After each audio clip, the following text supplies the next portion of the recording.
Good afternoon, everybody. Thank you for being here.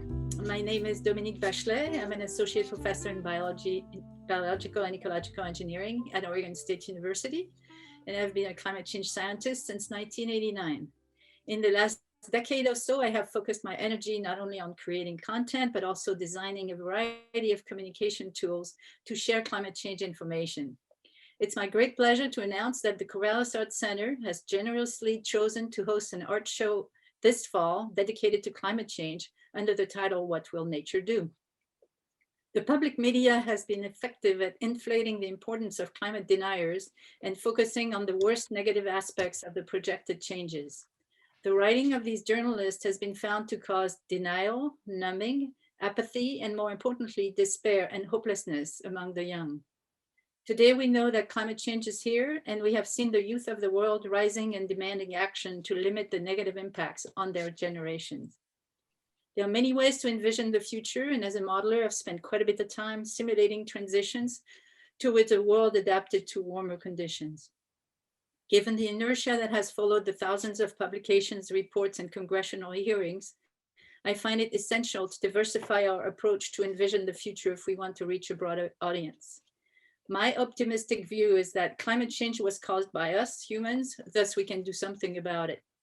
Many colleagues have talked about solutions and identified low-hanging fruits to get there. We just need everyone to engage and work together in the spirit of responsibility and solidarity to fix the most egregious problem we've created. I organized a series of lectures by scientists who are experts in the field and tasked my colleagues to show us how ecosystems do function to survive adversity through adaptation and evolution. The goal of this series is to inspire artists and give them reliable science information so they can give us their vision of what might happen if we observe and learn from nature's ways. Today, it's my great pleasure to introduce the penultimate of our science speakers, Dr. Greg Jones. Greg is the director of the Evenstad Center for Wine Education. He holds the Evenstad Chair in Wine Studies, and he's a professor and research climatologist in the Department of Environmental Studies at Linfield University, Oregon. He specializes in the study of climate structure and suitability for viticulture and how climate variability and change influence grapevine growth, wine production, and quality.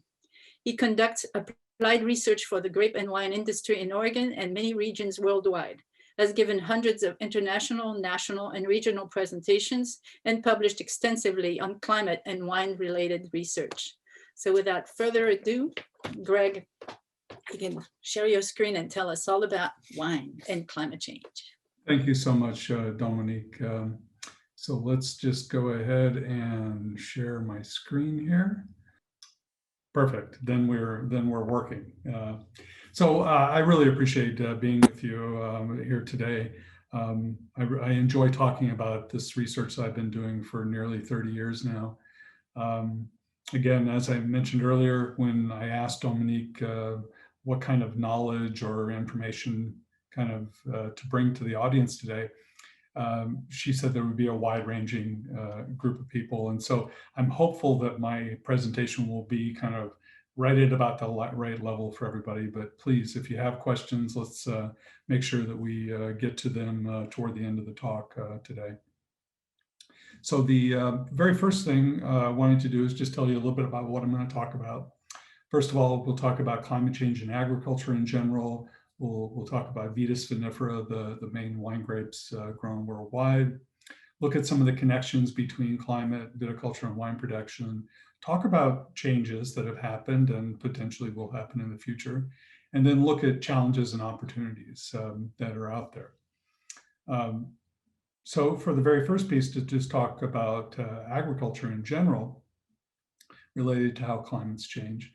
Number one, the impacts or the challenges or even opportunities all vary depending on whether we're talking about broadacre crops that are grown across large areas, things like corn, wheat, soybeans, and rice.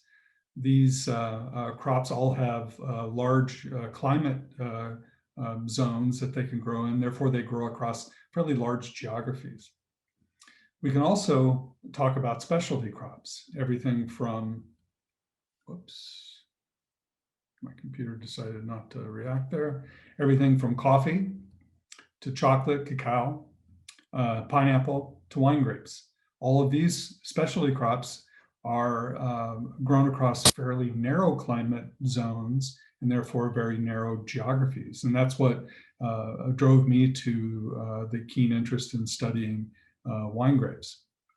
So if we look at Vitis vinifera, the main genus and species of wine grapes, first of all, they are a deciduous tree climbing plant and shrub. There are a few shrubs within the Vitaceae family.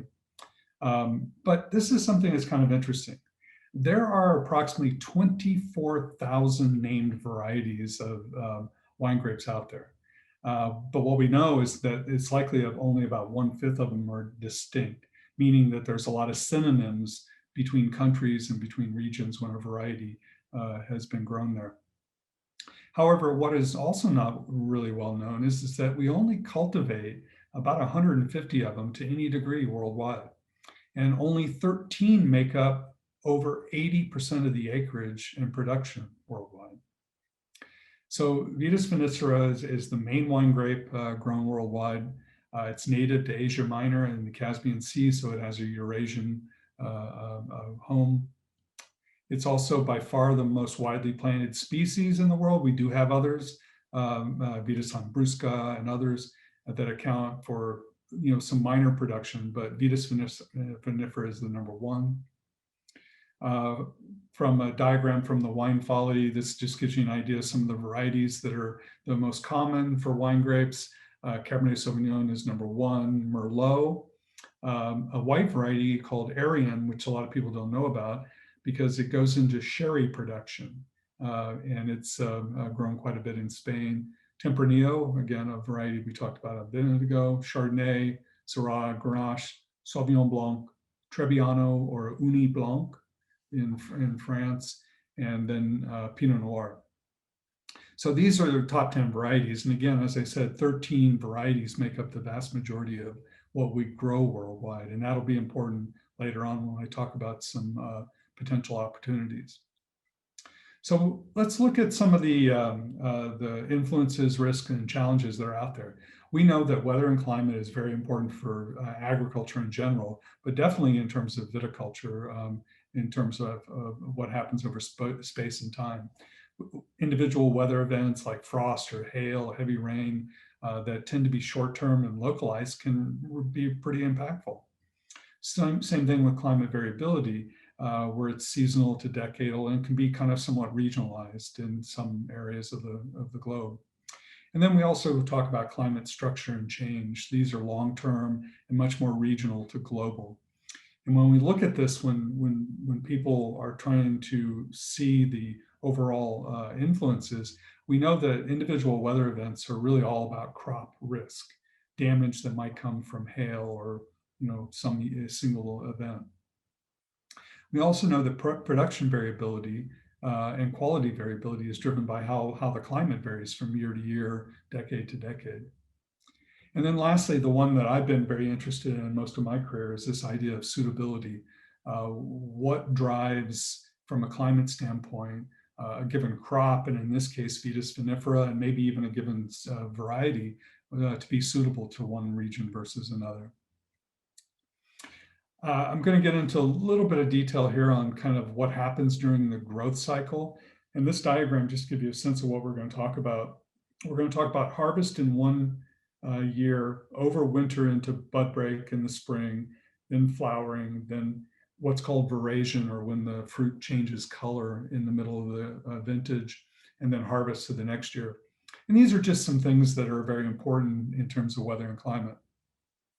First of all, when we move out of harvest in one year into the winter, you'd like to have the conditions such that it doesn't get cold too quick, or the vines are slowly hardening off into the winter. You'd like them to have enough chilling, but you'd also like them to have low impact from winter extreme temperatures. And in many places we do, but in some places it can be really a problem.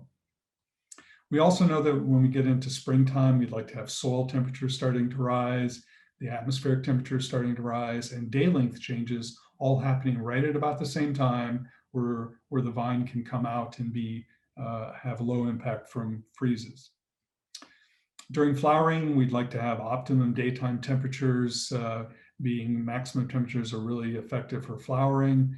You'd like to have high solar potential, meaning clear skies, low cloud cover, and low rainfall. So you can have really good flowering and fruit set. During the middle of the summer, right around this veraison period, we'd like to have heat accumulation that is perfect for the variety. You'd like to have low temperature variability from day to day, week to week, and low heat stress. No heat events that might cause damage to the vines. And then as we get close to harvest, what growers would like to see is we want to see high diurnal temperature ranges, meaning you want to have relatively high daytime temperatures, but low nighttime temperatures, because that tells the vine to really start putting efforts into making the best possible fruit it can. You also want this to happen when the season is starting to truncate, day length changes are occurring, and you also want to have it where you don't have much rainfall. So this is a pretty complex kind of thing going on with weather and climate and varieties. But I want to move off into something that kind of got me started back in 1990 or so.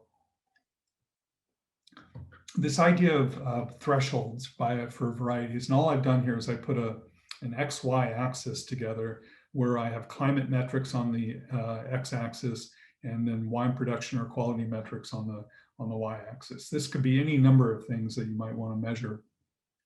And we know the relationship is parabolic, meaning that it's low on both ends and tends to hit somewhere a peak in the middle. Well, my interest in this, and I remember back, I drew some of my first diagrams on cocktail napkins in a bar in the Chicago O'Hare Airport when I got stuck there during a snowstorm. But that was where some of my ideas came about for me thinking about this whole idea.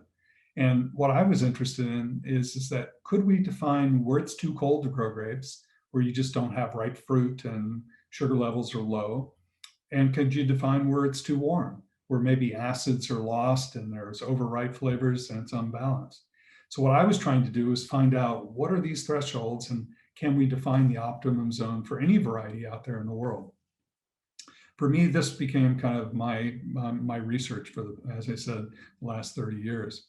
But I've also been interested in this idea that are these thresholds, do they have some plasticity based upon the variety? Can the variety adapt to that over time?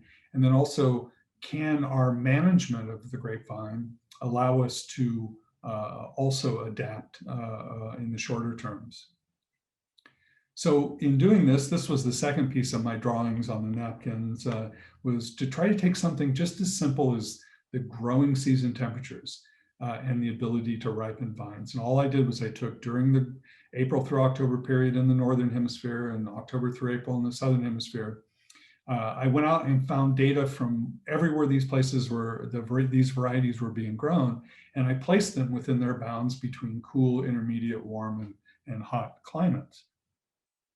All varieties are grown across really a wide range of temperatures. For example, we could look at any one of these in here, like Riesling. Riesling is grown in relatively cool climates. It's also grown in relatively warm climates. What we find when a variety is grown across those kind of wide ranges is that there's style differences in the wines. What happens is that, let's take Tempranillo for example.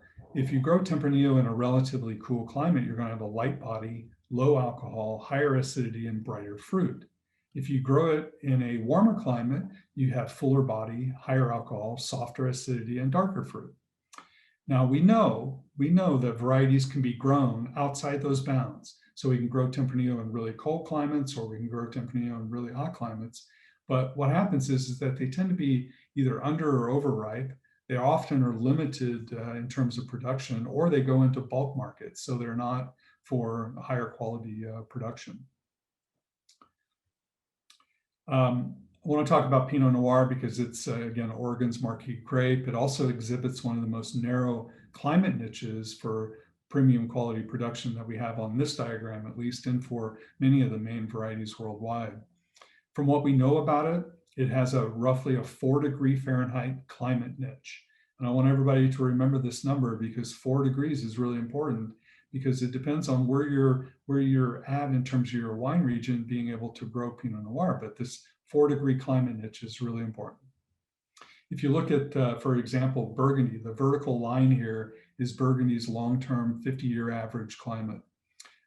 The horizontal bar with the arrows there is the 1.5 standard deviations of that climate. So it tells you in Burgundy, in the cooler years, it can grow a lighter, more finesse, elegant style Pinot Noir. In the warmer years, it tends to be a little bit bigger, a little bit bolder, and darker fruits. So you can get an idea of what that really looks like. You can also put bounds on this. The Tamar Valley of Tasmania is considered to be one of the best Pinot Noir producing regions in the world today, while the Russian River Valley is considered to be one of the warmest for Pinot Noir suitability today. So again, giving the ability to kind of define these thresholds in multiple different ways. You can also use this for regional comparisons. Most of you that are with us here today probably have some idea of that. When you look at a place like Burgundy, this is the kind of the envelope of the climate of Burgundy in this gray area here. And Burgundy is often compared to the Willamette Valley, or vice versa, I should say, because Burgundy is the historic home. But the whole point behind this is that they're similar, they overlap. The Willamette Valley has a little wider climate environment because it's a bigger area. It has more elevational differences than Burgundy does. We could also go to a place like Bordeaux. You can see Bordeaux is much warmer than Burgundy in the Willamette Valley, and it grows different varieties for that reason. Bordeaux is often compared to Napa. Well, Napa is actually a warmer place than Bordeaux, but they do overlap, and they do produce similar varieties in those climates within those regions that they overlap in. So again, just giving you some kind of ideas behind kind of what this looks like. We can also use this to kind of map suitable zones. What I'm going to do here is I'm just going to show you some maps here about where we can find cool climate wine growing regions throughout the world. This is some data. I know it's really hard to make out here, but we're going to drill in here in just a minute. But this is what's called a split map. The northern hemisphere is April through October, and the southern hemisphere is October through April. And you can see all those places in purple would be theoretically climate suitable for cool climate. I'm not saying that Pinot Noir is grown in Mongolia because winter freezes there might be too much. Same thing with parts of the Dakotas. But the idea is that if there was no other risk, this is where you would be able to do cool climate viticulture. If you drill into Europe, you can see kind of some of the basics behind this. You can see part of the area of in France, especially up in Paris and in Burgundy. You can see different areas within Germany, some of the areas in the Italian Alps, some of the areas around the Pyrenees and up in Galicia. So you can see where cool climate viticulture has a potential. You can also come into North America. And again, I'm not saying that North Dakota is the prime spot for Pinot Noir or any other cool climate variety, but if without the winter extreme risk, they could do that. You can also see the coastal zone in California, cool climate. You can see some of Oregon, of course, and Washington, and up in British Columbia and the Okanagan Valley. And then also back east in New York and Pennsylvania and other places in Niagara in Canada. So now let's go to taking some of this kind of framework and putting it into what kind of influences we've been seeing out there. I've gone back to this diagram I showed you earlier just to give you a sense of what we've been seeing.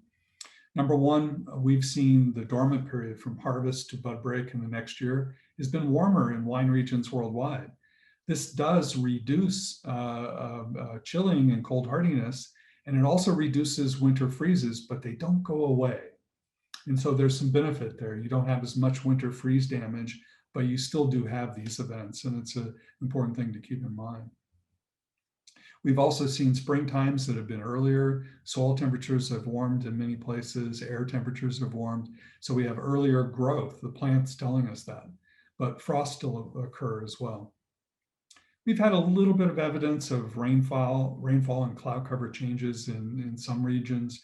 It's not really as dominant as other aspects, but it does affect flowering and fruit or berry set. We've also seen, if you look at the core period of the growing season, we've seen it become longer. We've seen it shift a little earlier. We've seen more heat accumulation, but we've also seen a lot of temperature variability and more heat stress than we've ever seen previously. When you get over toward harvest, we've seen our diurnal temperature ranges have changed. And what I mean by that is that climate change hasn't been producing an even change between daytime temperatures and nighttime temperatures. Nighttime temperatures have warmed a little more than daytime temperatures in many places. And that's caused these diurnal temperature ranges to change.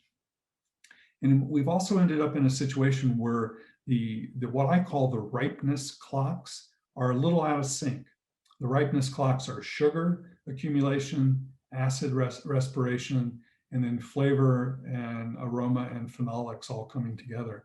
And these, because climates have warmed so much, we've seen these clocks become a little out of sync.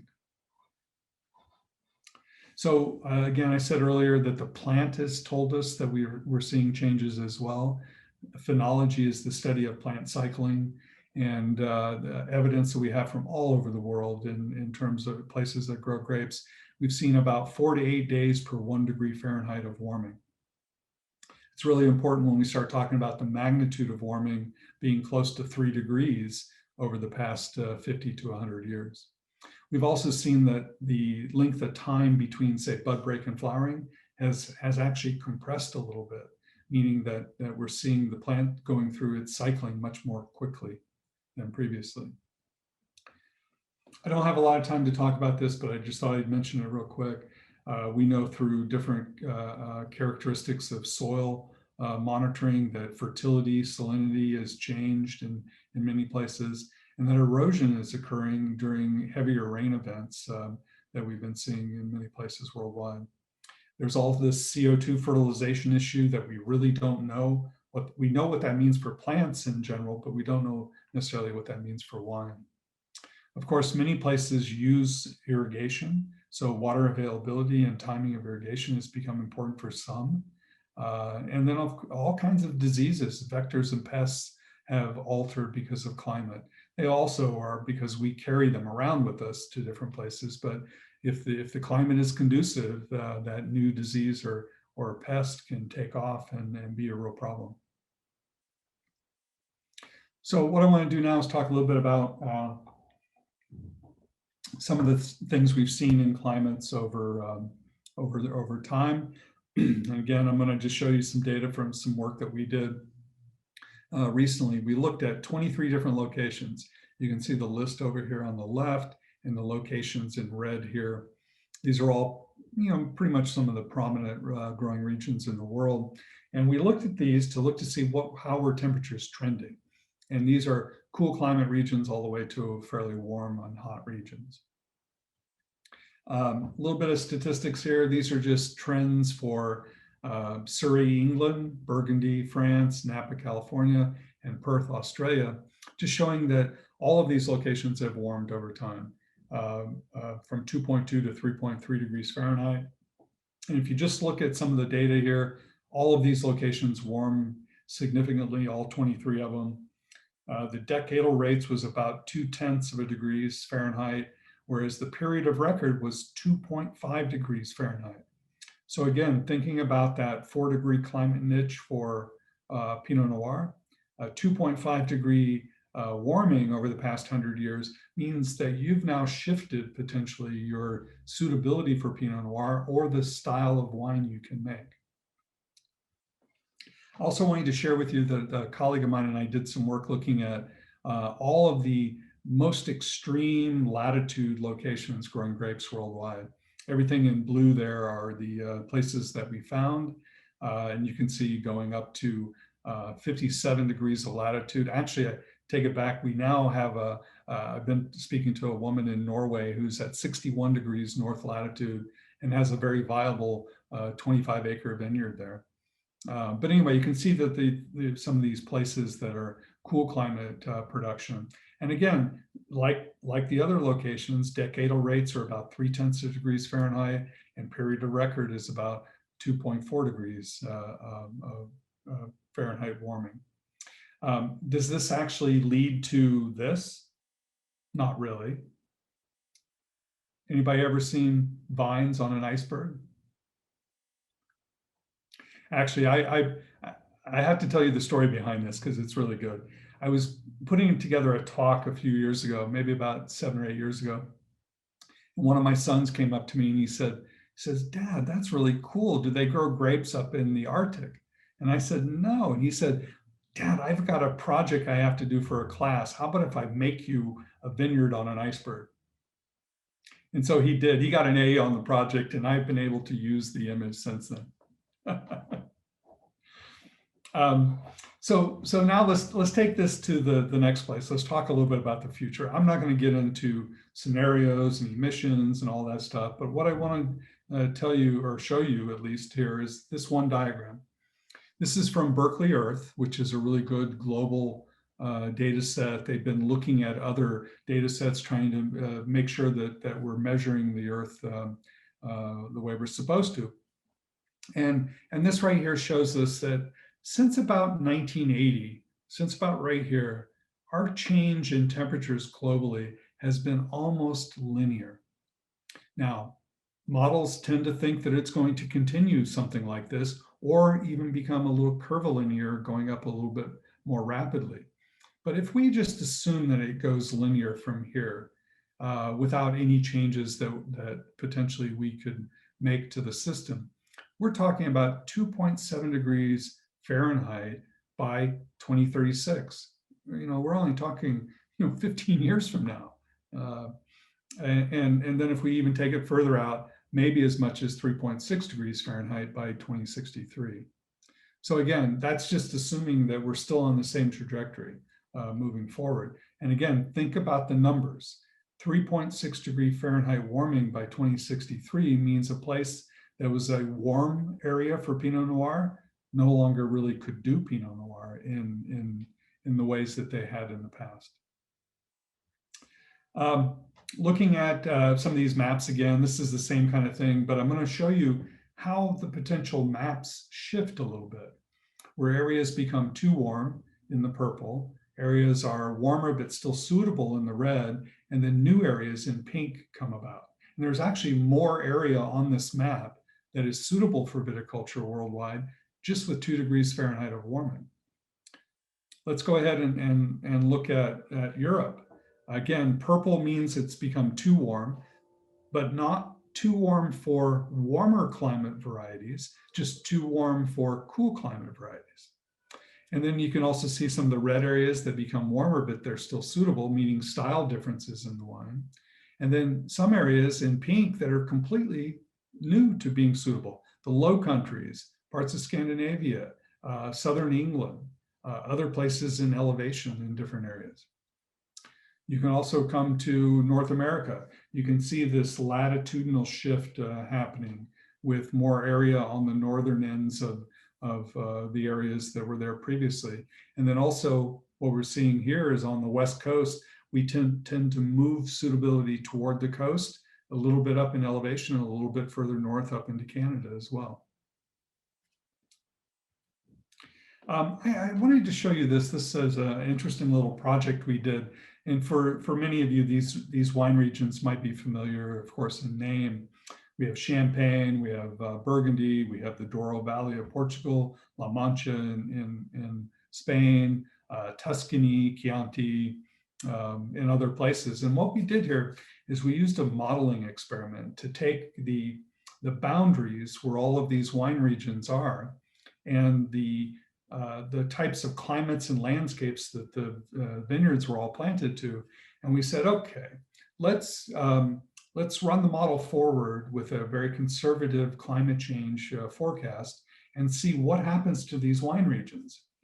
And when you do that, this is what you get. The outer boundary of these regions has just been darkened here to show you where it was, but the colors that are dispersed are showing you where the climates that used to be inside those boundaries are now found outside. So you can come over to a place like Ribatejo or Tejo in Portugal. This region is shifted almost exclusively to the coast. You can go over to Champagne up here in the north, where Champagne's border is still a place where wine grapes can be grown, but there's now suitable areas outside those boundaries. You can go to places in Chianti and now find some of the suitability there further up in the Prealps in northern Italy. You can look at La Mancha and again, scattering of the wine region in many different locations. So again, some of the challenges here are of course, these boundaries are going to have to change to some degree. Again, just to give you just a hint of statistics again, this is California and this is just their growing season temperature. And I just wanted to give you a bell-shaped curve and show you how things have changed from a distribution standpoint. In 1981 to 2010, we were roughly operating in California with a growing season that was 1 standard deviation or 1.8 degrees Fahrenheit above our long-term historical data. If you go to 2020 to 2040, this is what our models are telling us, nearly 2 standard deviations above on average. And by mid-century, nearly 3 standard deviations above. One of the interesting pieces of this is that 15 of the last 20 years have already been there. And so question is that are we warming faster than our models are projecting, or are we just seeing some extremes right now that are a little bit outside the bounds? It's a good question. Going back to this diagram, I just want to kind of tie this in again to what does the changing climate mean for a given wine region? So let's look at the Willamette Valley overall. If you take the envelope of the Willamette Valley's wine growing climate, this is basically what it is. We're suitable across relatively cool climate varieties. We can pick up a few other varieties that are a little bit warmer in terms of their needs, but mostly cool climate. So this is what we were historically back in the 60s through the 90s. If you go to 1981 to 2010, this is how it shifted. What we found is that varieties could now be grown a little bit better, some of them. Some of them are very stylistically different in terms of what was suitable.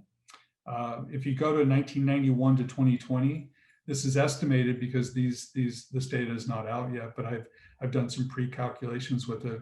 And the basic framework of this is that you can see the shift that occurs within our suitability. We're now all of a sudden opening up more styles of Pinot Noir and other varieties in terms of what we can do. And then lastly, if you look at mid-century, this is what we're projected to do. And if you take the framework of this, then only the absolute coolest areas in the future will likely still be suitable to Pinot Noir, while other varieties all of a sudden become much more suitable to what we can grow here. And again, this is just fairly basic projections for the future. So let me put it into a summary so we can talk a little bit about some of the challenges and opportunities that are out there. So just to give you a summary from this, I know from all the research I've done globally, we've seen about 1.5 to 3.8 degrees Fahrenheit of warming over the past 50 to 100 years. There hasn't been a lot of changes in precipitation except some seasons in some regions. But again, significant warming going on pretty much everywhere. The grapevines are telling us that they're seeing this, they're experiencing it. Their growth cycling is changed quite a bit. If you look at that, look at the average, say 2.5 degrees there, we're talking about 20 to 25 days worth of earlier plant growth because of a change in climate. A meta-analysis from a lot of modeling out there looks at climate change in the future. We think we're somewhere between 2 and 6 degrees of warming by mid-century, but conservative estimates are probably more like 2.5 to 4.5 degrees Fahrenheit. And again, going back to that number, Pinot Noir has a 4-degree climate niche. This could mean some pretty big changes for a region doing that variety. And again, like I said just a minute ago, we've kind of already seen some of these conditions. So are we actually going to be warmer than what our models are telling us? It's a good question. So as I said, I'm going to get to challenges and opportunities and then open it up for some questions. I see challenges coming from multiple different areas. If we're, as an industry, if what we're going to try to do is try to stay the same, I think we're going to have some real challenges because vine growth is changing, productivity challenges are out there because of that, and how we manage the vines has to change appropriately as well.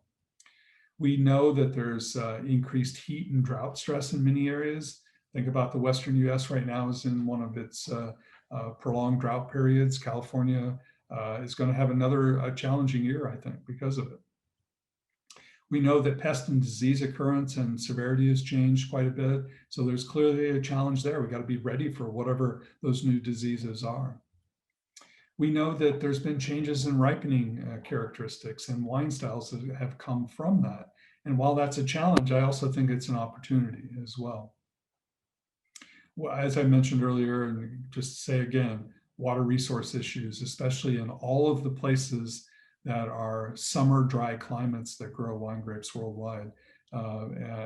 Without water, many of those places are going to be a real challenge to produce wine grapes. And then, of course, this whole idea of long-term varietal suitability. So that leads me to talk a little bit about some opportunities. And these opportunities, I think, are really that we just need to change our mindset a little bit. We need to say, wow, there are new regions becoming suitable to growing wine grapes. Where are they going to be? Maybe they're a little further north in latitude in the northern hemisphere, south in latitude in the southern hemisphere, higher elevation, more toward the coast, but there will be new regions. We've already seen this. For those that may not have an experience with this, go back to the 1960s when Oregon, the Willamette Valley first started being planted. We weren't suitable for wine grapes then. And now look at us. 50, 60 years later, we've got a suitable climate for high quality Pinot Noir production. We also need to look at adopting other lesser known varieties. I think this is a huge opportunity. We have 5,000 different Vitis vinifera varieties, and yet we grow somewhere between 15 and 20, and that's it. So there's plenty of varieties out there, I think, that we can look at and utilize better within the wine industry. We also have new varieties being used in existing regions. So a region like the Willamette Valley, people are starting to experiment with Tempranillo and Syrah and Cabernet Franc and Gamay and Beaujolais. So we have opportunities there for people to do new things. And then that also opens up this idea of new wine styles to bring to market. Why should we all consider having one wine style and that's all we're looking for forever? I think it's exciting to have new wine styles that are out there and available. We also have different ways to plant wine grapes to different landscapes. Maybe the landscapes of south-facing slopes and all of this, they just need to change. We just need to have the vision to be able to look at it differently. And then I think one of the biggest ones is that climate change in terms of its impact on agriculture and viticulture specifically is really allowing us to become a much more sustainably focused industry. And I think that that's a really big benefit because we have to be more focused at being better stewards of the land and the climate and so on and so forth. But so I think that lots of opportunities can come about from potential change. It doesn't mean there won't be challenges, but there's still lots of opportunities. So with that, I think I've taken myself right to about the time limit here overall. I hope I was able to bring you some new information, and I'm happy to take questions. Thank you very much, Greg. That was really good.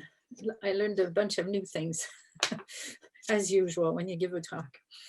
So I've asked everybody to write their question in the chat for you. I also want to tell them that we have put your website on the webpage of the Art Center. And so if somebody wants to contact you for further questions, that's also a possibility. We have a lot of artists who actually do not attend live session, but actually listen to the recordings. And so having the website gives them the opportunity to ask the questions directly.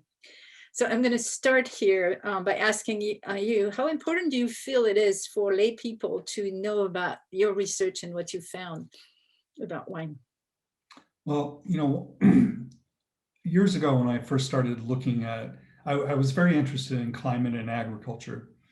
And I saw the ties, of course, be for food production and large scale kind of agriculture and how important that was. But there was something about wine. Wine is recognized globally. There's a little bit of romanticism there. It's really tied to food. It's tied to culture. And there were so many things that I saw that were benefit to me studying viticulture and wine production. But I also saw that when I started looking at the whole climate change piece, people could identify with it.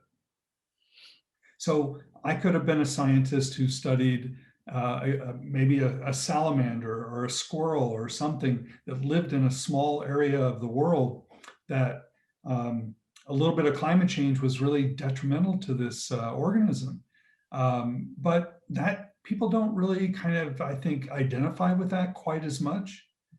And so by studying wine and being able to tell this story, I think people can understand it a little bit better. There's a clear tie to what you actually might drink in the glass or buy in the store. So, Dominique, that's kind of my sense on it. Yeah. Yeah. And how do you feel artists might help you communicate this message? That's a difficult one because I'm not an artist. I have a son who's a really good artist, and he has tried to do a little bit of this kind of idea of the chaos of the climate, and I've really kind of enjoyed watching him do that. But I don't really have a great answer for that because I can see that we have so many challenges, but I also see that we have opportunities. So it's kind of the gloom and the doom, and then the boom, here we go, kind of things that we potentially can see. Yeah, I really like the slide of the vineyards on top of the iceberg. That's a great one. So John Friedlander has a question for you. Have your temperature change maps addressed gotcha issues? For instance, whether the areas mapped were suitable for crop cultivation, dirt quality, soil quality, water availability, etc., or human habitation, land available for cultivation versus existing population density, flooding of coastal regions due to sea level rise, social stability of areas, and economic viability of agriculture, manufacturing, etc. Sure. John, very good question. What you're getting at there is this idea behind doing kind of a suitability study.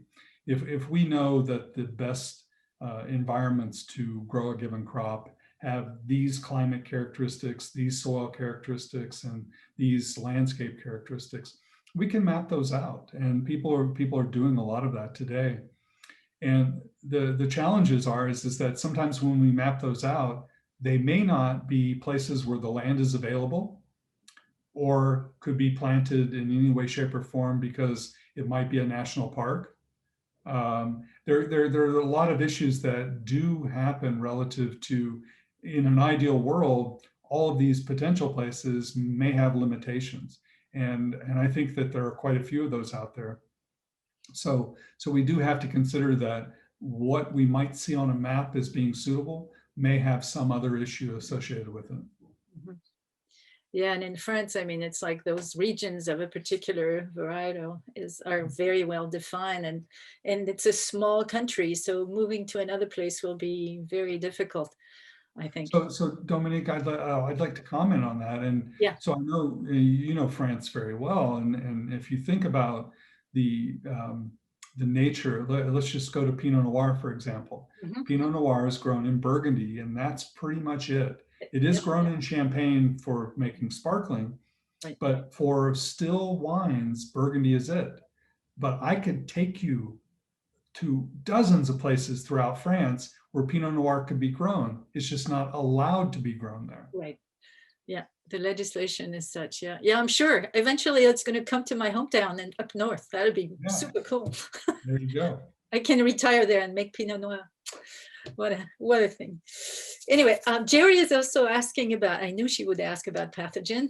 Are there any pathogen threats that the organ industry may be more susceptible to with the changes predicted? I also find that being open to growing lesser known varieties is exciting. I'm thinking of Baco Noir, also grown in Southern Oregon. How actively is the wine industry experimenting with lesser known varietal? So 2 questions.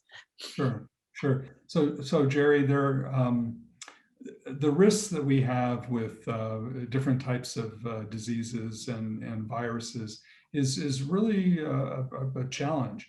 The most recent has been something called red blotch. Have you heard of red blotch, Jerry? Yeah. So red blotch is a virus that. I'm a fish biologist. Okay, so microbiologist. Yeah, so red blotch is a very interesting virus. We're learning quite a bit about it right now. It's we think it might have been in the native vegetation in riparian areas before, but is being carried into vineyards by some kind of vector, either some kind of sharpshooter or another bug that can, spread it by biting on an infected plant and taking it to another. So I think that we do have some potential for some viral transmissions, maybe even new viruses that could be problematic.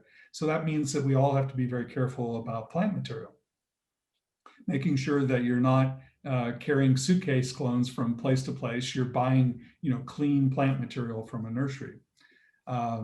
There are some concerns for different types of bacterial threats. Pierce's disease is one of them, where the bacteria can block the xylem phloem transfer and really cause challenges to grapevines in terms of getting water into the plant system. But going to your other question, just real quick, this is something I'm not sure that a lot of people really understand about Oregon, but I'd be willing to bet that we grow over 75 different varieties in this state. And the reason I'd be willing to bet that is that I personally have counted 75 just in Southern Oregon, which means that others up here in the Willamette or maybe over in Eastern Oregon, the Gorge, are growing a few more varieties as well. And so I know we're doing 75, and Baco Noir is one of them. Baco Noir is a hybrid. It's a French-American hybrid. And that type of variety has often been used mostly in Eastern US climates because it's more hardy to winter freezes. And it also does better with disease pressure from climates that are very humid. But we grow a little bit of it here and it's done very well. It's just that we don't grow a lot of it, so we haven't become known for it in some ways. But again, we have a lot of varieties that have been grown now in Oregon. And I think what will happen as Oregon becomes longer lived in terms of its industry, we'll start seeing some varieties that'll become very prominent over others. Quite a few years ago, I was in China, and because they knew I was French, they wanted me to taste their wine, which were not very good at the time, but I'm sure they've improved. So there's a huge opportunity over there for planting grapes because the country is huge. So do you have any contacts with the Chinese and see how they pick their varietals? I've worked with a couple of scientists in China looking at similar kind of mapping suitability kind of ideas. They have been experimenting with basically anything that they could get to grow. Of course, just like everybody else, they wanted to plant Cabernet Sauvignon and Chardonnay and all of the mainstream varieties. But what they found is that there are other things that do better. The real question, I think, for all of us is that if China's become one of the big producers in the world, top 5 producer, but none of that wine makes it to our store shelves. The question is, would any of you buy it if it was sitting next to a Napa Cabernet or an Oregon Pinot Noir? Depends how expensive it would be. But also the carbon footprint. I mean, as a climate scientist, it's like, oh, what sort of carbon footprint would it have? But anyway, interesting. One quick question about the physiology. I've been studying trees, and during heat waves, the trees can have embolism because the air is so dry. They suck the water not fast enough, and so bubbles happen, and then the flow of material nutrients gets blocked, and so they get embolism and they can die eventually. Do grapevine have that sort of problem during heat wave? Yeah, grapevines will shut down whenever there's when it's too much heat stress or drought stress. But this, Dominique, this gets back to the idea of, in a warmer world, the atmosphere is thirstier. Right. It's just simply thirstier because warm air holds more moisture. And so if you're in a summertime drought area like the Western United States, the atmosphere, as it warms, it just wants more moisture, and it's going to take it from somewhere, and that's going to be plant systems. And so many plant systems do go through a pretty intense shutdown because of these kind of issues. And that's why irrigation becomes even more important. Yeah. So what we've seen is actually, even when the roots of the trees were in moisture or moist soil, because the air was so dry, they couldn't pump the water fast enough. And so couldn't do it fast enough. Yeah, so they could actually die with their feet in water of drought. But anyway, I was just curious. Okay, let's see. Why are there, Hester is asking, why are there so many varieties growing in Oregon? Is that the case in other regions? Hester, it really comes down to Europe has always honed in on a few varieties, and it was all about protection for those varieties being grown in those regions, whether it be Sangiovese and Chianti, or Pinot Noir and Burgundy, or Albarino and Rias Bajas. In Europe, it was really all about a few varieties being focused and protected in those regions. In the New World, there is no such regulation. People can grow whatever they want. And so when people have come into, let's say, Oregon or California, they typically have planted number one, the varieties that they like. And a lot of people like to experiment on the edges of that. And so I think that we've just seen people in the New World. You can go to Australia, Chile, Argentina. There's so much more experimentation because we're just allowed to do it. So Jen is asking, can you give some examples of how the wine industry is or isn't taking this seriously? Well, I can tell you, I'll go back to 1994. I had been doing my research and looking at the Bordeaux wine industry. I went to Bordeaux to give a talk, and it was a talk that was partial industry and then partial academic. And I told them from my research that I really thought that they were going to be needing to look at other varieties in the future. And I mean, basically nobody wanted to talk to me afterwards. They basically ignored me. They thought that my science was just not good, and they just had no reason to believe anything I said. And I don't know if you followed the news of late, but Bordeaux has just approved 7 new varieties, 2 of which were on my list back in 1994. So I guess the story there is that there was a lot of people who really didn't buy in early on, but today the industry is very engaged. There are multiple different types of organizations that have developed that have become kind of grassroots industry supported areas. One is the Wineries for Climate Change Initiative. Another is the Porto Protocol, which is a group in the Douro Valley that started this, but now are bringing in members from all over the world. But it's really all about sharing best practices, sharing ideas of adaptation and mitigation so that we can all be better within the industry. And people are talking about it tremendously. I'll even go to a little story on Napa. Back let me see when we published that data. It was probably in about 2003 or 4. I published a couple of papers that looked at how Napa's climate was changing. The Napa Valley vintners weren't very happy about it and went about their own process of analyzing the data.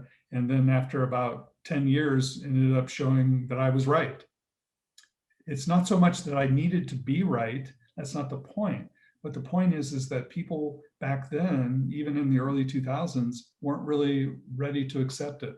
A really big producer in Napa, I was at a conference at his facility, and he grabbed me and we walked out to the back of his cellar door, and he told me, he says, "Greg, we really have a problem as an industry. I know we have a problem, but I can't tell you that, and I can't tell the public that on the front end of my business. I can only tell it to you back here because it could hurt my business otherwise." So people have changed quite a bit, but it's taken some time. And Judy's curious, how did the smoke from last year's fires affect the vineyards? Well, this was a really difficult year. Most everybody here lives in Oregon, I take it? Yeah. Yeah. I mean, so you all experienced it. It was quite the event. I've looked at it meteorologically, and I can tell you we don't have anything in our record that was similar to that. And there was just so many things that just kind of all came together to produce the situation. And the impacts have been pretty big. We have some producers were able to harvest a little bit of fruit, especially white varieties and some red varieties for making rosés. But many producers really struggled to do anything with red wines because it's really complicated chemically, but just kind of follow me with this for a second. Smoke particles in the atmosphere, especially ones that are close by from a fire, real fresh smoke, they can fall on the outer skin of the berry. But what happens is that part of the compounds actually make it into the berry itself. And when they get in the berry, you can't just take a berry and taste it and say, oh, it's affected by smoke, because these compounds bind to the sugars. They bind to the sugars and you can't taste them.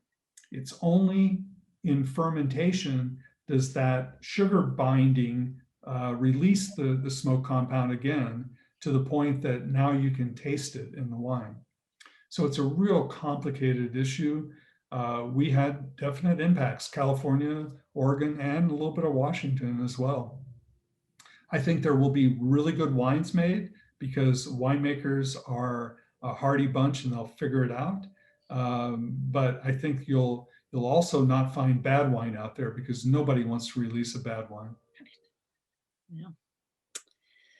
So for the people who are listening to you today, what is the one thing you want them to take away from your talk today?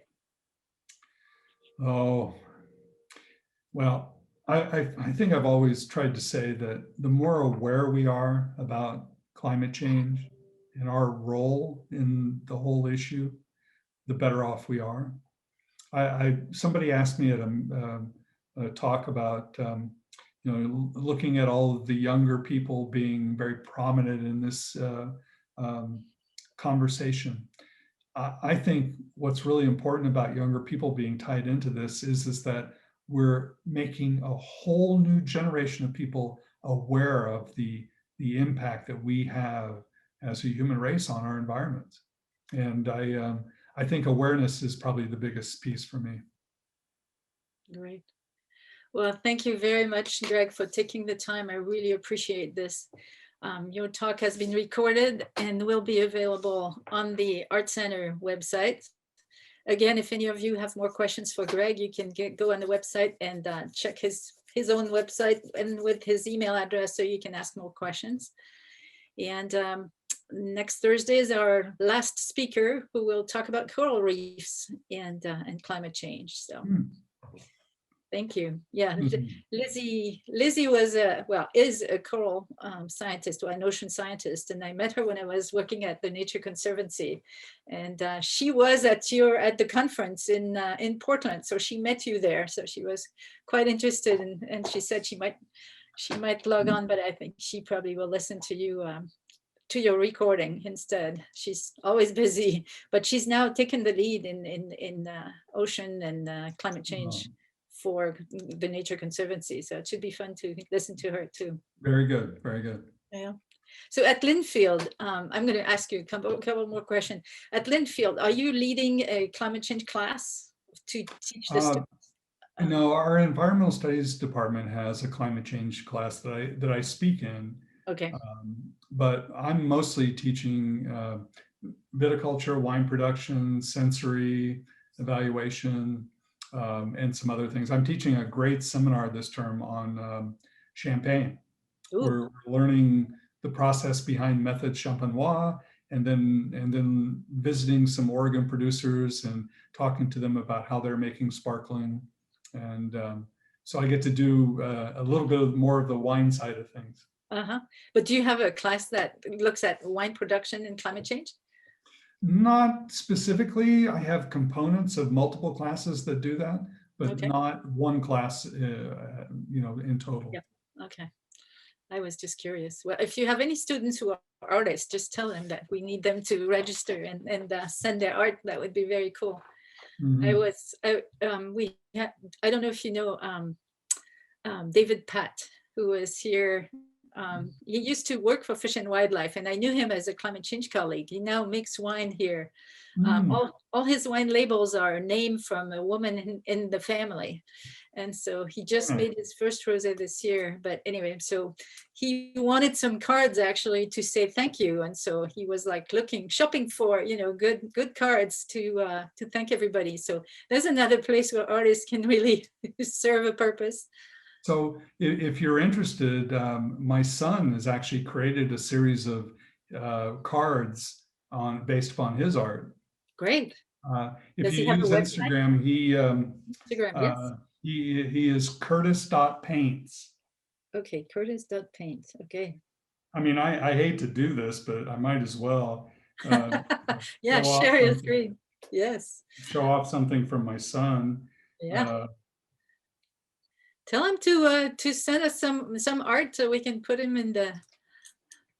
Oh yeah, that's very pretty. What does he do? Acrylic or? He does mostly acrylic, but a little bit of watercolor too. Oh, cool. So he just recently. Does anybody know where Maysara Winery is? Nope, I don't. This is a. Oh wow! Oh, beautiful. That's a 4x6, and it's in the middle of their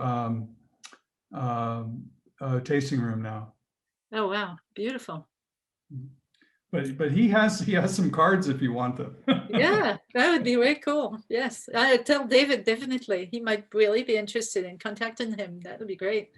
Okay, sounds good. Very cool. Yeah. Well, again, thanks a lot, Greg. Really appreciate it. Take care, everybody. Thank you. Bye-bye.